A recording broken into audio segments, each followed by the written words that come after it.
Part 2. The Mockery. 6 months passed.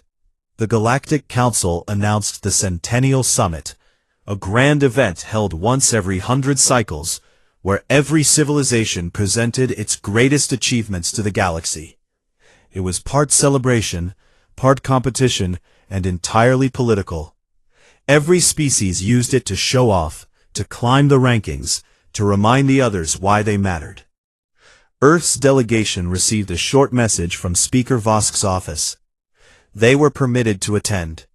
They would not be given a presentation slot. Sam read the message, nodded, and deleted it. "We are going anyway," he told Nina.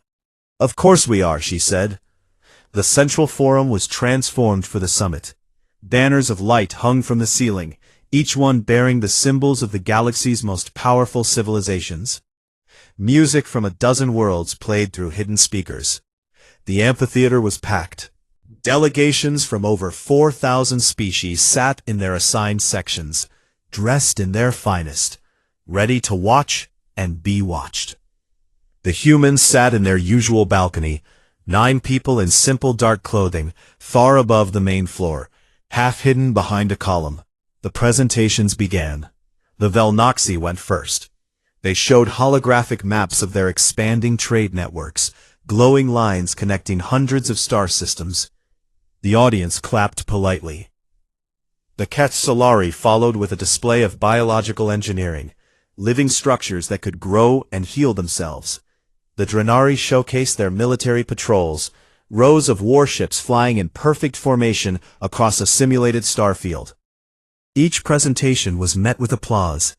Each species bowed and returned to their seats with satisfaction. Then, the Orvani took the stage. The Orvani were reptilian, tall and scaled, with yellow eyes and sharp teeth that showed when they smiled. They were known across the galaxy for being cruel, ambitious, and very good at politics. Their lead representative, Consul Dregath, walked to the center of the stage with the slow confidence of a predator who knew no one would challenge him. "Fellow members of the council," Dregath began, his voice deep and smooth. "We bring you something different today. Not a display of technology or military strength. Instead, we offer a cultural exhibition, a study of a species many of you have seen, but few have truly understood." The lights dimmed. Holographic projections filled the air above the stage, massive and bright, visible to every seat in the forum. They showed Earth, but not the real Earth, not the blue oceans and green forests and cities full of light. Instead, the hologram showed a twisted version. Primitive humans stumbling through mud, wars fought with sticks and stones, factories belching black smoke into gray skies, leaders screaming at each other across tables, while their people starved. The images were exaggerated, ugly, and designed to make the audience laugh. And it worked. A ripple of amusement spread through the forum. Then it grew louder. Dregath narrated as the holograms played. "Observe the humans," he said. "A species that spent most of its history trying to destroy itself. They poisoned their own air. They burned their own forests. They fought wars over patches of dirt." He paused for effect. "And now they sit among us, in the lowest seats, watching, waiting. For what, one wonders?" More laughter. Some species made gestures that were their equivalent of clapping or cheering. Then came the final hologram. It was a single image, projected so large that it filled the entire ceiling of the forum. A crude drawing of a human figure on its knees, hands stretched out, palms up, begging. Above the figure, in the common galactic script, it translated to "the galaxy's pet." The forum erupted. Thousands of alien delegates laughed, cheered, and stomped their feet or tentacles or whatever they had. The sound was deafening. It echoed off the walls and ceiling and came back again and again. A wave of mockery that crashed over the small human balcony like a storm. Sam did not move. He sat perfectly still in his chair, his hands resting on his knees, his face showing nothing. Not anger, not pain, not shame, nothing at all. Nina was shaking. Her hands were clenched so hard that her knuckles were white. Tears ran down her face, but they were not tears of sadness. They were tears of pure rage. Danny looked like he had been punched in the stomach. He stared at the hologram with wide eyes and a pale face. The other 6 members of the delegation sat frozen, not knowing what to do, not knowing what to say. The laughter went on for a long time. When it finally ended, and the Orvani left the stage to applause, the summit moved on. Other species presented. The forum returned to its normal rhythm. Nobody looked up at the human balcony. Nobody cared. Back in their quarters, the team fell apart. Nina paced the room like a trapped animal. "I want to go home," she said.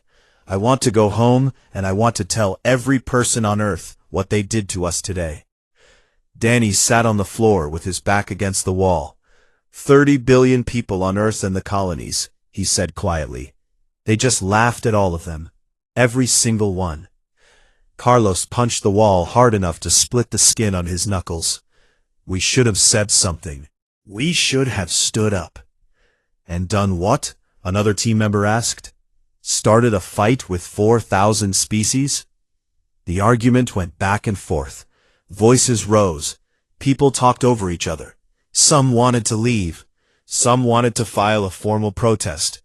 Some wanted to cry. Sam sat at the table in the middle of the room and let them go. He did not interrupt. He did not calm them down. He let every single person say what they needed to say. When the room finally went quiet, when everyone had run out of words and energy, Sam spoke. "They just made the biggest mistake any civilization in this galaxy has ever made." Everyone looked at him. "They showed us exactly what they think of us," he continued, his voice low and steady. "And they did it in front of everyone. 4,000 species watched, and not one of them stood up for us. Not one of them said it was wrong."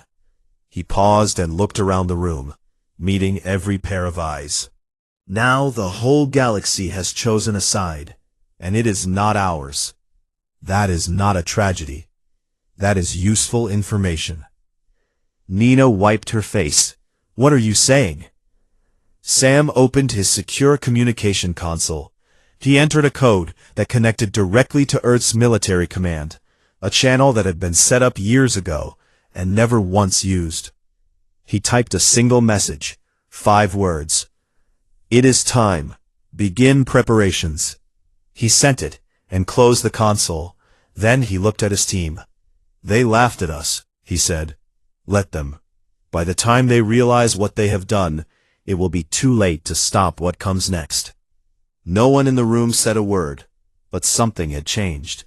The sadness and the anger were still there, but underneath them, something new was growing. Something quiet and hard and very, very patient. Part 3. The Revelation. 3 months after the summit, the human delegation stopped attending council sessions. Their quarters on the Athenium remained occupied, but the 9 humans inside were rarely seen in the corridors or common areas. A few alien species noticed. Most did not care. The general assumption was that the humans had finally accepted their place and retreated into irrelevance. That assumption was wrong. On Earth, in a military command center, buried deep beneath the Rocky Mountains, Admiral Laura Vega stood in front of a wall of screens, showing the positions of every ship in the Sol Defense Armada. 312 vessels, ranging from fast-strike frigates to heavy cruisers, all hidden in the deep shadow of Jupiter's radiation belt, where no alien sensor could reach. Laura was 50 years old, with short gray hair and eyes that never seemed to blink when she was focused. She had spent 20 years building this fleet, training its crews, and running simulations against every known alien military force. Her people were ready. They had been ready for a long time. The message from Sam Cortez had arrived 3 months ago, 5 words that changed everything. Since then, Laura had moved 40 of her best ships to a staging position near the outer solar system. Crews on full alert, drives warmed and waiting. Now she waited for the second message, the one that would tell her where to go. Meanwhile, strange things began happening across the galaxy. Trade routes used by the Orvani started experiencing unexplained disruptions. Cargo ships arrived late. Navigation beacons sent incorrect coordinates. Supply chains that had worked perfectly for decades suddenly developed problems that no one could trace. Communication relays near key Drenari military bases flickered with ghost signals, brief bursts of data that appeared and vanished before anyone could decode them. Drenari intelligence spent weeks trying to find the source. They found nothing. Several mid-tier civilizations, species that had been quietly unhappy with the Council for years, received anonymous data packages. The packages contained detailed intelligence about corruption within the Council's leadership. Secret deals, hidden accounts, favors traded for votes. The information was accurate, devastating, and completely untraceable. No one suspected the humans. Why would they? The humans were a Tier 9 species with no technology, no fleet, and no influence. They were the galaxy's pet. Everyone knew that. Danny Herrera knew better. He sat in the cramped quarters on the Athenaeum, monitoring alien communications around the clock, feeding information back to Earth through encrypted channels hidden inside routine maintenance signals. Every disruption, every ghost signal, every anonymous data package was part of a carefully planned operation that had been in development for years. Nina Alvarez was busy too. She had quietly reached out to the Tesserae, an aquatic species that had been overlooked and mistreated by the Council for centuries. She had also made contact with the Fenrath, the nomadic species that had been denied trade rights. Her conversations were careful, indirect, and deniable. She planted seeds, nothing more. Sam Cortez spent his days in silence, reading, planning, and waiting for the right moment. He knew that timing was everything. Move too early, and the galaxy would unite against Earth. Move too late, and the political window would close. He needed the memory of the Mockery to still be fresh, but he also needed the quiet disruptions to have done their work, loosening the foundations of trust that held the Council together. On the 91st day after the summit, Sam decided the moment had come. Earth broadcast a signal. It went out on every frequency the Galactic Council used. Every channel, every band, every emergency wavelength. It reached every station, every ship, every colony world in the known galaxies simultaneously. The signal was simple. It was a request for a formal address before the full Galactic Council. The people of Earth would arrive at the Athenaeum in 14 standard cycles. The Council was confused. Speaker Vosk discussed the request with his advisors. Denying it would look petty, especially since the summit incident had become a quiet topic of uncomfortable conversation among some of the more moderate species. Several delegations had privately expressed that the Orvani display had gone too far. Not many, but enough to make Vosk cautious. He granted the request. 14 cycles later, long-range sensors around the Athenaeum detected incoming ships. The station's traffic controllers expected a small shuttle, maybe 2. What they got was something else entirely. 40 warships dropped out of FTL space in perfect formation. They were unlike anything the galaxy had seen. Sleek, angular, dark-hulled vessels that moved with a precision that spoke of years of drilling and discipline. Their shields pulsed with an energy frequency that Velnoxy analysts could not identify. Their weapon systems were powered but not aimed. They did not fire. They did not threaten. They simply arrived and held position. The Athenaeum went silent. Thousands of alien eyes turned to look at the human ships hanging in the dark. Sam Cortez boarded a shuttle and flew to the station. He walked through the corridors he had walked for 11 years, past the same species that had ignored him, muted him, and laughed at him. This time, they stepped aside. This time, they looked at him. He entered the central forum. It was full. Every delegation was present. 4,000 civilizations watched as a single human in a simple dark suit walked to the center of the stage. Sam did not shout. He did not pound the podium. He spoke in a calm, steady voice that carried through the silence like a stone dropped into still water. He began by recounting 60 years of history. Every slight, every denied request, every muted microphone, every insult whispered in corridors and laughed about in back channels. He listed them one by one, not with anger, but with the flat precision of someone reading a report. Then he played the Orvani Mockery hologram. The full thing. The stumbling humans, the burning forests, the begging figure on its knees. The caption that read, "The Galaxy's Pet." He played it all, projected above the stage for every delegate to see again. The forum was deathly quiet. "You laughed," Sam said. "All of you. We heard you." He let that sit for a moment. Then he changed the display. New holograms appeared. Not crude caricatures, but technical schematics. Ship designs, engine specifications, shield harmonics, medical breakthroughs, economic models. Sam presented what humanity had actually accomplished in 60 years. The hybrid FTL drive, faster and more efficient than anything in the galaxy.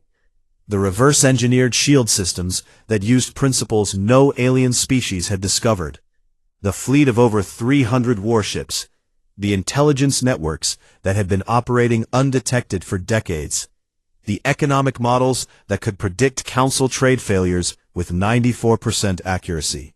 The medical advances developed by studying alien biology that the aliens themselves had never thought to explore. Every item was documented. Every claim was supported with data. It was not a boast, it was an inventory. The forum sat in stunned silence. Delegates who had laughed 3 months ago now stared with wide eyes and open mouths. The Orvani delegation looked like they had seen a ghost. Speaker Vosk's mandibles had stopped clicking. Sam lowered his voice. "We did not come here to threaten you. We came here to tell you that we were never what you thought we were. We were listening, we were learning, and we were building." He paused.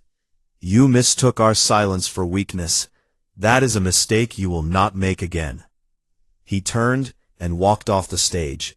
No bow, no farewell. Just a man in a dark suit walking out of the room, while 4,000 civilizations sat in the kind of silence that comes after the ground has shifted beneath your feet, and you are not sure if it has stopped moving yet.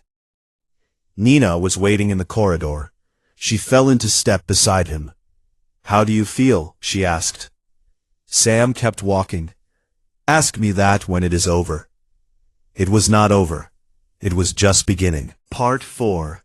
The Fracture.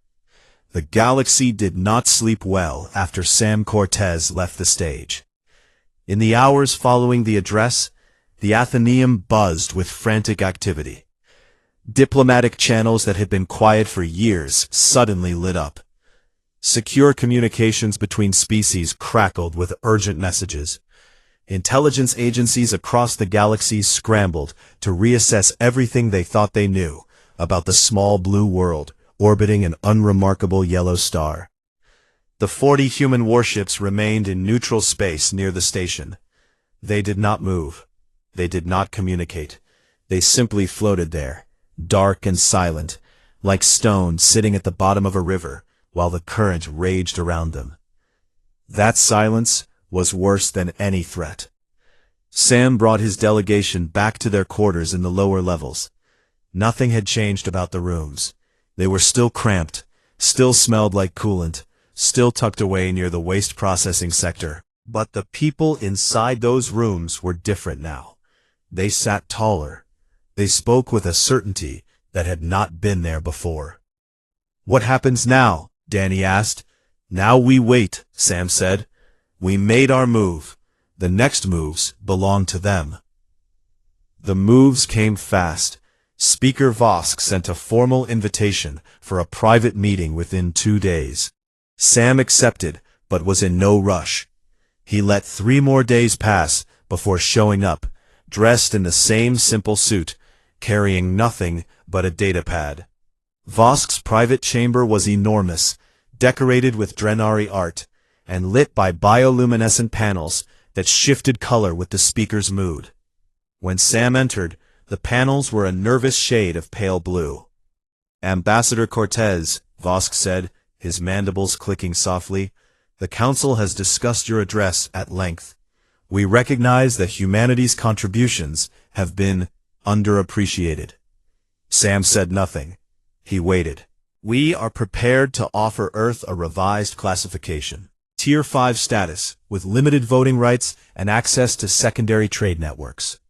This is a significant step, one that normally takes a species centuries to achieve." Sam looked at the speaker for a long moment. "Speaker Vosk, I appreciate the offer, but I must decline." Vosk's panels shifted to a confused green. "Decline, Ambassador? This is an extraordinary advancement. No species has ever jumped 4 tiers in a single cycle." "You are offering us a slightly larger cage," Sam said. "We are not interested in cages of any size." He stood, nodded politely, and left. The panels behind him turned a deep, troubled red. While Sam handled the Council's leadership, Nina Alvarez was doing the real work. She had been building relationships with overlooked species for months, and now those seeds were blooming. The Tessari, the quiet aquatic civilization that the Council had ignored for centuries, formally requested a bilateral meeting with the human delegation. Their ambassador, a being of flowing limbs and luminous skin, arrived at the human quarters and sat on the floor because there were no chairs designed for Tessari bodies. Nina sat on the floor with her. They talked for 6 hours. The Fenrath came next. They were nomadic, traveling in vast convoy fleets that never stayed in one system for long. The Council had denied them permanent trade rights because they had no homeworld. And in the Council's view, a species without a planet was barely a species at all. The Fenrath representative was old and scarred, and spoke with the blunt honesty of someone who had stopped caring about politics long ago. "We heard your man speak," he told Nina. "He said what we have felt for 1,000 years, but never had the words for." Nina brokered preliminary agreements with 11 species in total. Mutual defense, trade cooperation, shared intelligence, all of it outside the Council's framework. None of it requiring Council approval. Danny Herrera, meanwhile, was pulling threads that were unraveling the political fabric of the galaxy. His intelligence networks, the same ones that had been quietly operating for decades, now fed him a constant stream of information. He tracked fleet movements, monitored diplomatic communications, and built a picture of how the Council's power blocks were shifting. What he saw was a fracture. The old alliances were cracking. Species that had stood together for millennia were now arguing behind closed doors. The Velnoxi, who had always been the galaxy's merchants and dealmakers, were quietly recalculating their trade models to account for the possibility that the Council might not hold together. The Keth Solari, masters of biological science, had sent a private inquiry to Earth, asking about human medical research, a move that would have been unthinkable a year ago. And at the center of the storm stood the Orvani. Consul Dregath was furious. His mockery of humanity, which he had expected to solidify his species' dominance, had instead turned into a disaster. The galaxy was not laughing anymore. They were worried, and many of them blamed Dregath for provoking a crisis that nobody wanted. Dregath responded the only way he knew how, with force. In a closed session of the Orvani High Command, he argued that Earth had to be destroyed before it grew any stronger. The human fleet was impressive, he admitted, but it was only 40 ships. Earth's homeworld was still vulnerable. A swift strike, overwhelming force, and the problem would be solved before it became unsolvable. His generals agreed, not because they were confident, but because they were afraid. Fear and aggression looked the same in the Orvani. Without full council authorization, without even informing Speaker Vosk, Dregath assembled a strike fleet. 80 warships, the largest Orvani military deployment in decades. He gave them one order: jump to the human solar system and destroy Earth. Danny picked up the movement first. His networks detected the Orvani fleet massing near their staging grounds, loading weapons, and calculating jump coordinates aimed directly at Saul. He ran to Sam's room. "They are coming," he said, out of breath. 80 ships, headed for Earth. Sam looked up from his datapad. His expression did not change. He had expected this, not hoped for it, but expected it. He knew that a species built on aggression would always choose aggression when it felt cornered. He opened the secure channel to Admiral Vega. "Laura," he said, "they are coming. 80 Orvani warships. Estimated arrival in 36 hours. On the other end, aboard the flagship Steadfast, Admiral Laura Vega received the message. She read it once. Then she set down her coffee, stood up, and activated the fleet-wide command channel.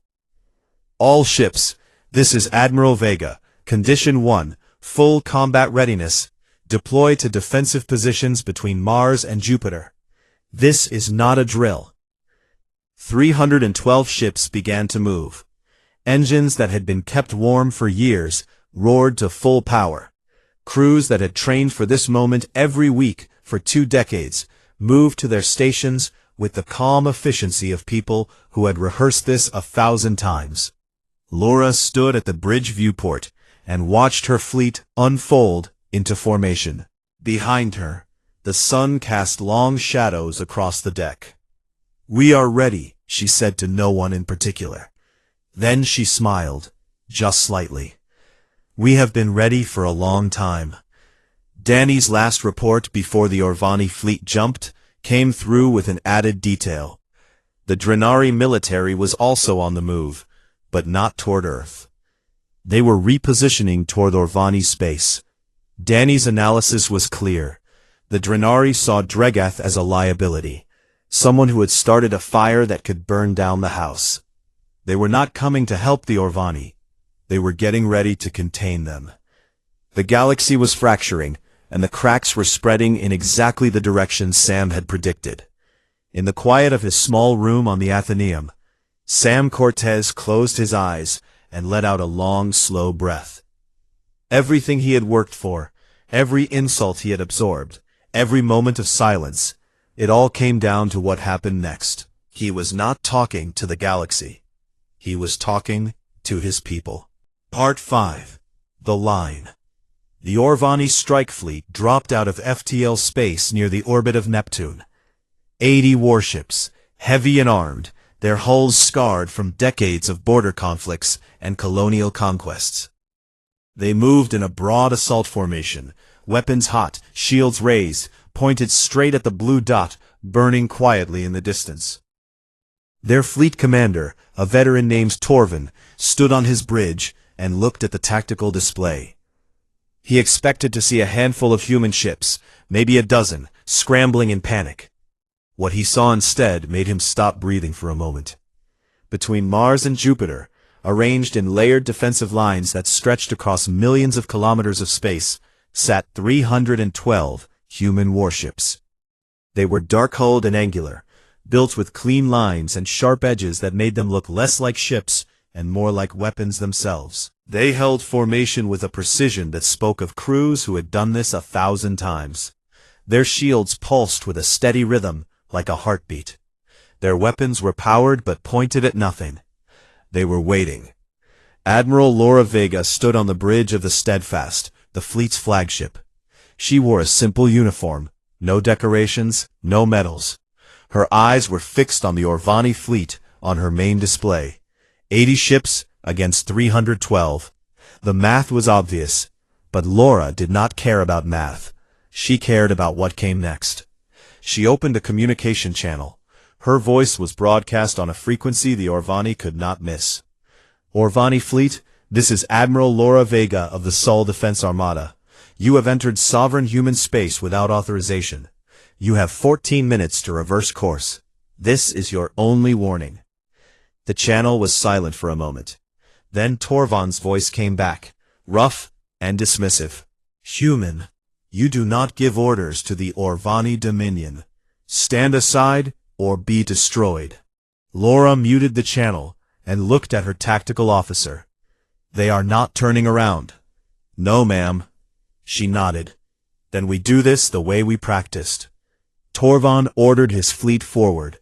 The 80 Orvani ships accelerated, weapons locking onto the nearest human vessels, preparing to fire. What happened next lasted 23 minutes. The human fleet did not charge forward. It did not trade broadsides or engage in the kind of brute force slugging match the Orvani were built for. Instead, it moved like water. The outer ring of human ships activated targeted electromagnetic pulse arrays. Focused beams of energy swept across the Orvani formation and killed their navigation systems. The Orvani ships lurched, suddenly unable to calculate trajectories or coordinate their movements. Formation discipline collapsed within the first 3 minutes. Before the Orvani could adapt, the second wave hit. Precision energy beams, thin and surgical, reached out from the human cruisers and severed weapon hardpoints from the Orvani hulls. Not through the hulls, not into the reactors, just the weapon mounts. One by one, turrets went dark, and gun barrels floated away into the void, cut clean from the ships that carried them. Not a single Orvani hull was breached. Then came the drones, thousands of them, small and fast, launched from bays along the human frigates. They moved in swarms, darting between the blind and toothless Orvani ships, latching onto engine housings and injecting shutdown codes directly into the power systems. Engines sputtered. Lights flickered. One by one, the Orvani warships went dark and began to drift. Torvan stood on his bridge in the dim emergency lighting, watching his entire fleet die around him. That was the wrong word. His ships were not destroyed. His crews were not killed. Everything was just turned off, like someone had reached inside each vessel and gently pulled the plug. In 23 minutes, 80 Orvani warships were adrift, disabled, disarmed, and helpless. Alive, every single one of them, but unable to move or fight. Laura opened the channel again. Commander Torvan, your ships will be towed to the edge of our solar system and released. Your crews are unharmed.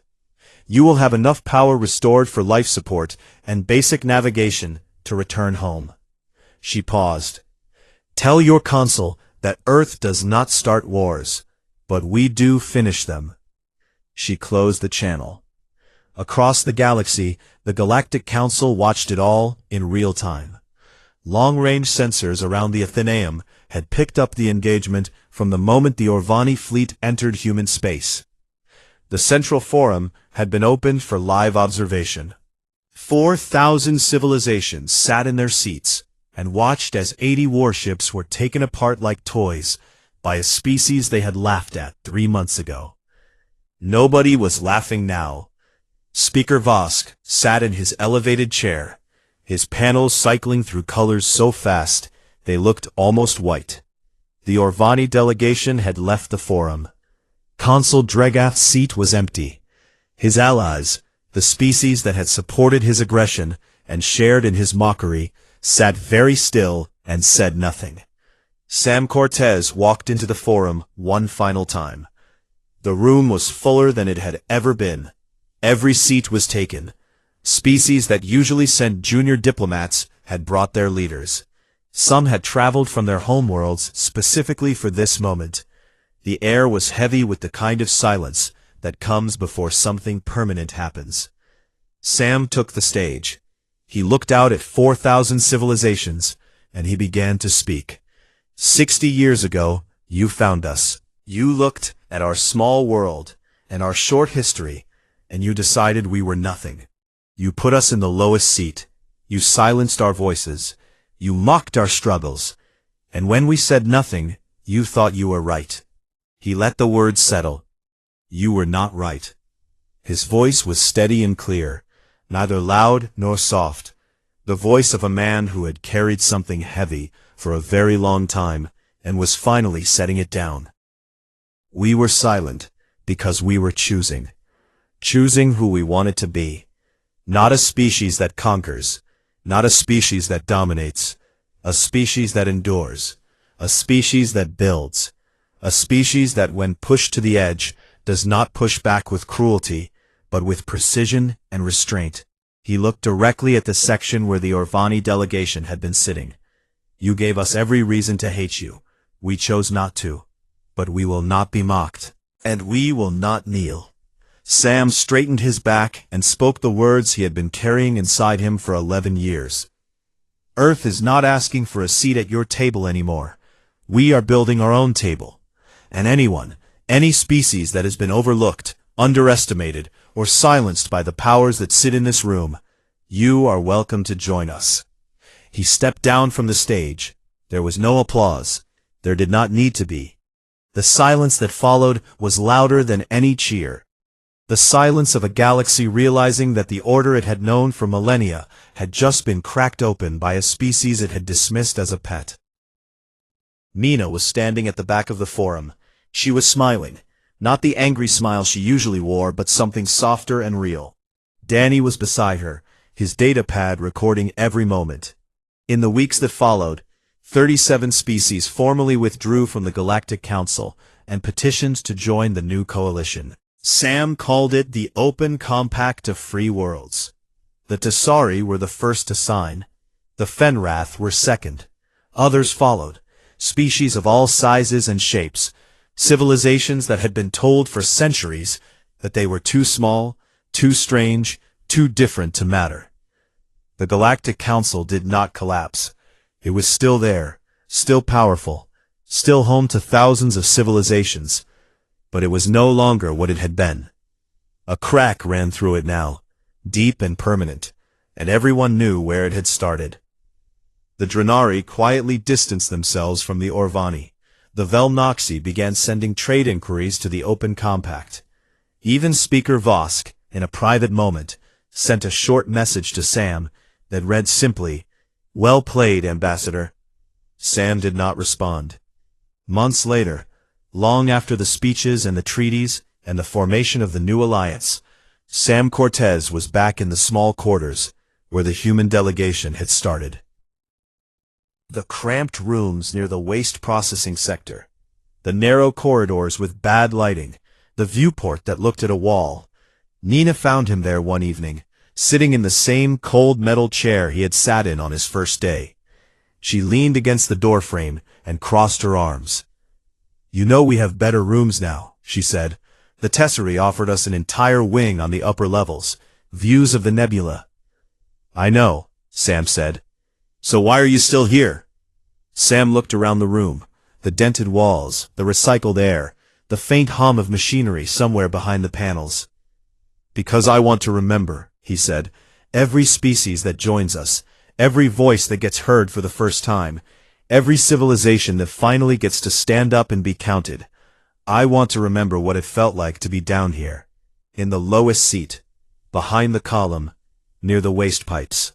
That is how we stay who we are." Nina looked at him for a long time.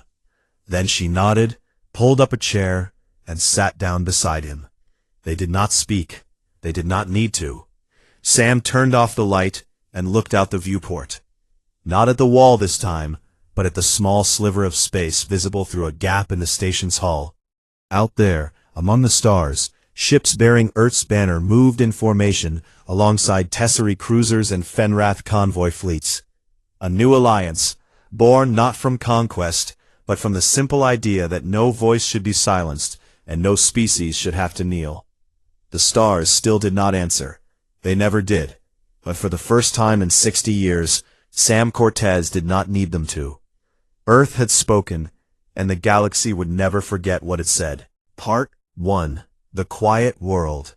Sam Cortez sat in a cold metal chair in the lowest section of the Athenaeum, the massive space station where the Galactic Council held its meetings.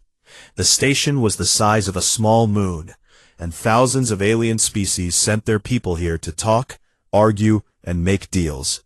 Sam had been coming here for 11 years. In all that time, not a single alien had treated him like he mattered. He was 42 years old, a former Navy pilot from San Diego who now served as Earth's chief diplomat to the galaxy. His team was small, 9 humans in total, living in a set of cramped rooms near the waste processing sector. That was not an accident. Every alien species on the station knew where the humans were housed. It was a message. You are nothing. Sam never complained about it, not once. Nina Alvarez, his communications specialist, walked into the room and dropped a datapad on the table. She was 36, sharp, and angry most of the time, though she hid it well. Session starts in 20 minutes, she said. Territorial dispute between the Keth Solari and the Fenrath. You want to go? I always go, Sam said. Danny Herrera looked up from his console in the corner. He was the youngest on the team, 28, an intelligence analyst who spent his days listening to alien chatter and reading between the lines of galactic politics. You know they will not let you speak, he said. They never do. Sam stood up and straightened his jacket. That is fine. The Central Forum was enormous. It could seat representatives from over 4,000 civilizations, and today it was nearly full. Sam walked to the small balcony assigned to the human delegation. It was high up, far from the main stage, tucked behind a support column. From here, he could see everything, but no one could see him unless they looked hard. Speaker Vosk, a tall insectoid Drenari, with black eyes and clicking mandibles, opened the discussion. The Keth Solari representative spoke first, laying out a claim to a border system. The Fenrath representative responded with anger. Voices rose. Arguments went back and forth. Sam saw an opening. Both sides were stuck on the same point. Who had been in the system first? But the real issue was resource access. Sam had studied both species for years. He knew their economies, their needs, their pressure points. He had a solution that could work for both. He pressed the button to request speaking time. His microphone light turned green for half a second. Then it went red, muted. Speaker Vosk did not look up.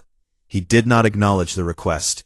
He simply moved on to the next speaker, a Velnoxi trade minister, who had nothing useful to say about the dispute. Sam lowered his hand. He sat back in his chair. Up in the observation gallery, Nina watched. Her jaw was tight. She recorded the moment on her personal device. Danny, sitting beside her, picked up back-channel chatter on his earpiece. Several delegations were laughing about it.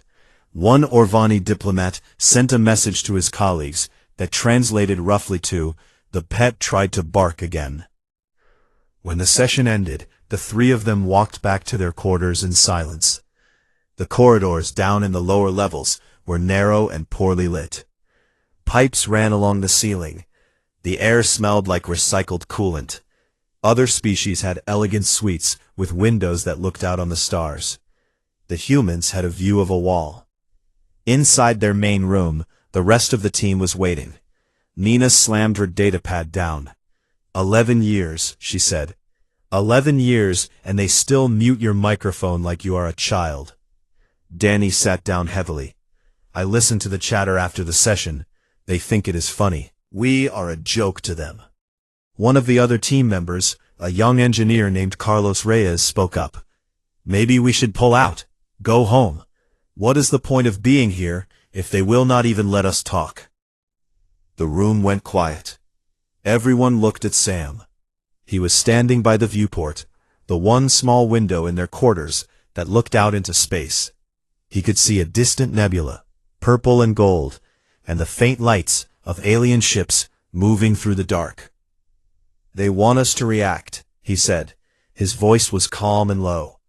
"They want us to shout, or cry, or leave. That is what they expect from a Tier 9 species.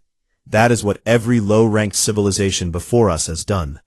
They either fought and got crushed, or they gave up and faded away." He turned to face them. "We are going to do neither." Nina crossed her arms. "So what do we do?" "What we have been doing," Sam said. "We watch, we listen, we learn." What the galaxy did not know, what no alien species even suspected, was that Earth had spent the last 60 years doing exactly that. Every piece of alien technology that humanity could access, they studied.